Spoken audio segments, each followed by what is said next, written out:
nice place to study. I got so much out of it. And coming back, people say, oh, is it weird to come back? It's not weird at all. It's like when you go home for the weekend after you've been at uni for a few weeks. You know, it's comfortable, it's nice, it was welcoming, and it was good to see some of the same faces, if not all.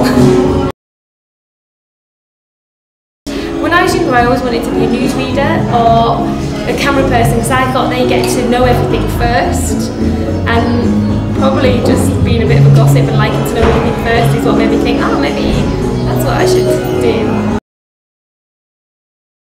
I would say, don't go into telly because you want to be famous.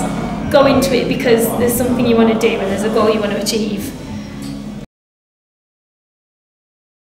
Yeah, because I think opportunities are where you look for them, and it's a real shame that Border TV isn't here anymore, and I was really sad to see that go because that's where I started. But do you know what? There is a really good local BBC station here.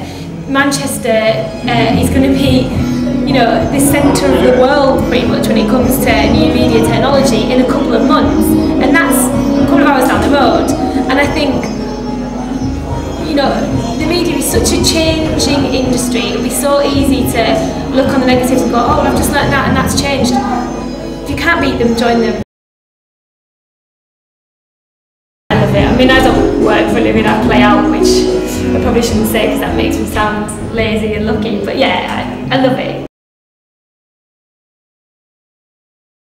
Probably one of my most fun days at work was when I got to put the clock forward on Big Ben, because come midnight I was behind the clock face inside Big Ben, and I took out one of the panes of glass, a little window, and just stuck my head out and looked out over London, and I thought there are so few people in the world who will ever get to do this, and I just felt so lucky.